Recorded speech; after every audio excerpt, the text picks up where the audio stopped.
Homeopathy ওষুধ chronic বা দীর্ঘস্থায়ী রোগ। প্রথমেই শুভ সকাল সাংবাদিক বন্ধুদেরকে, আর এখানে যারা উপস্থিত আছে স্বাস্থ্যকর্মী, মাই ভারত ভলেন্টিয়ার্স, তারপরে সাইক্লিস্ট, সবাইকে আমার আন্তরিক প্রীতি শুভেচ্ছা। আজকে স্যার হ্যানিম্যান স্যামুয়েলের জন্মদিন উপলক্ষে যে বিশ্ব হোমিওপ্যাথিক দিবস হবে, যেটা 10 তারিখে, সেটার উদ্দেশ্যেই আজকে আমরা র্যালিগুলি করছি। আমরা অ্যাকচুয়ালি সেই 10 তারিখের আগে মুহূর্তে আমরা অনেকগুলো অ্যাক্টিভিটিস করছি। প্রত্যেকটা সাবসেন্টারে, প্রত্যেকটা হেলথ ফেসিলিটিতে আমরা হেলথ ক্যাম্প করছি, স্পেশাল হেলথ ক্যাম্প করছি আমরা কিছু কোলাবোরেশনে নর্থ এবং ধলাই ডিস্ট্রিক্টে। তাছাড়া প্রত্যেকটা ডিস্ট্রিক্টের মধ্যেই হোমিওপ্যাথিকের উপরে অ্যাক্টিভিটিগুলি চলছে, সেগুলো 10 তারিখের আগেই আমরা কমপ্লিট করব।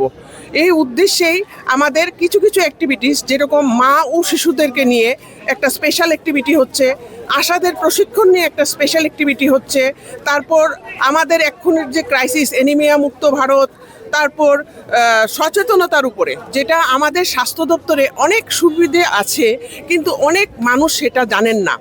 আর হোমিওপ্যাথিক ওষুধটা যে একদমই ইকোনমিক্যালি, মানে খুবই সস্তা, কিন্তু পার্শ্ব প্রতিক্রিয়াহীন এবং মা ও শিশুদের ক্ষেত্রে থেকে একদমই নিরাপদ।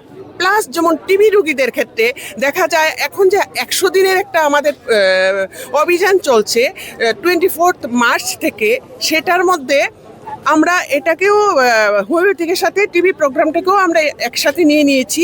এই কারণ আমরা জানি টিবি রোগ শুধু যাদের বডিতে রেসিস্ট্যান্ট পাওয়ার কম থাকে ওদের চান্স খুব বেশি, 47% চান্স। সেই কারণে হোমিওপ্যাথিক ডোজটা দিয়ে ওদের ইমিউনিটিকে বুস্ট আপ করা হয়।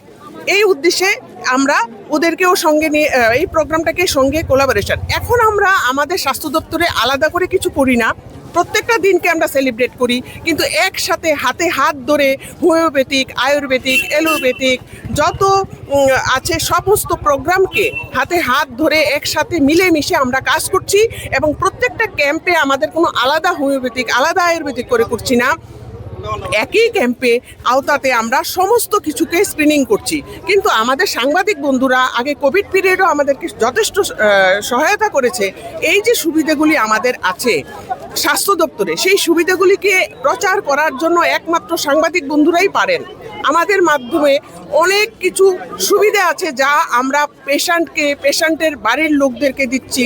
এই সচেতনতার বার্তাটুকু যেন সাংবাদিক বন্ধুরা সুন্দরভাবে পৌঁছে দিতে পারে, এটা দপ্তরের তরফ থেকে, স্বাস্থ্য দপ্তরের তরফ থেকে আমার একটা অনুরোধ। আমরা এখানে আমাদের ডাইরেক্টর অফ হেলথ সার্ভিসের জয়েন্ট ডাইরেক্টর, আমাদের সাথে আছে হোমিওপ্যাথিকের ব্রাঞ্চ অফিসার, আয়ুষের ব্রাঞ্চ অফিসার, এবং সবাই মিলেমিশে আমাদের একটাই উদ্দেশ্য হচ্ছে, সেটা হাতে হাত ধরে সুস্থ ত্রিপুরা এবং রোগমুক্ত ত্রিপুরা, একটা সুন্দর ত্রিপুরা গড়ে তুলব। সেটার জন্য শুধু স্বাস্থ্য দপ্তর নয়, আপনি টিভিতে বা অন্য প্রোগ্রামে দেখবেন জন ভাগিদারি।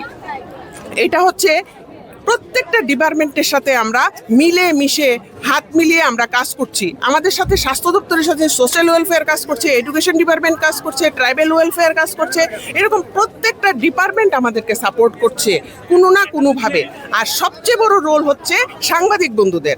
এই বার্তাটুকু জনগণের কাছে পৌঁছানোর জন্য যেইভাবে নিরলস প্রয়াসে কাজ করেছে কোভিডের সময়, এখনও করে যাচ্ছে, ভবিষ্যতেও আমরা আশা করছি এই বার্তাটুকু যেন জনগণের মাঝে পৌঁছে যায়। সুস্থ থাকুন, ভালো থাকুন, জনগণের প্রতি এই বার্তা রেখে আমি সাংবাদিক বন্ধুদেরকে ধন্যবাদ জানাচ্ছি।